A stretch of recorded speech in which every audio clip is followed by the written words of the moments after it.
Help করেনি, তারা আমাদের বাবাকে মিথ্যা মামলায় ফাঁসি দেওয়ার জন্য অপমানে আত্মঘাতী হওয়ার অভিযোগ। মেয়ের লেকটাউন দক্ষিণদারিতে দেহ আটকে বিক্ষোভ।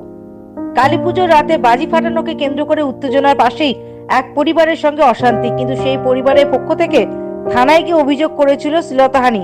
এরপরেই বিজু শাহকে গ্রেফতার করে লেকটাউন থানার পুলিশ 2 মাস ধরে দমদম সেন্ট্রাল জেলে বন্দী। এরপরই পরিবারের অভিযোগ, পুলিশকে একাধিকবার বলা হয়েছিল তদন্ত করে দেখুক, তারপরে গ্রেফতার করা হোক, কিন্তু পুলিশ কোনো কথা না শুনেই তাকে গ্রেফতার করে। পরিবারের আরো অভিযোগ, এই ঘটনার পরই অপমানে মানসিক অবসাদে ভুগছিলেন তার মেয়ে। সেই কারণে আজকে স্কুল থেকে শেষ পরীক্ষা দিয়ে এসে আত্মহত্যা করে বলে অভিযোগ। পরিবারের দাবি, যতক্ষণ না পর্যন্ত দমদম সেন্ট্রাল জেল থেকে মুক্তির ব্যবস্থা না করা হচ্ছে, পুলিশের তারা দেহ আটকে বিক্ষোভ দেখাবে।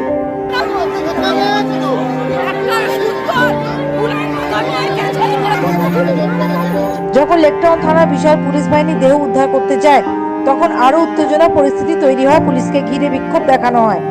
পুলিশের ভূমিকা নিয়ে ক্ষুব্ধ এলাকার মানুষজন। তাদের দাবি, মিথ্যা মামলায় যদি ফাঁসানো না হতো তাহলে অপমানে নাবালিকা মেয়ে আত্মহত্যার ঘটনা ঘটতো না। মিথ্যে কেস দিয়েছে, তো আমরা পুলিশের কাছে গেছি। পরের দিন হাতে পায়ে ধরেছি পুলিশ ছাড়েনি। পুলিশ উল্টে আমাকে বলছে তোমাকে আমি লকআপে করে দেবো। আজকে পুলিশের জন্য আজকে আমাদের এই দিনটা দেখতে হচ্ছে। Bureau report, United India news.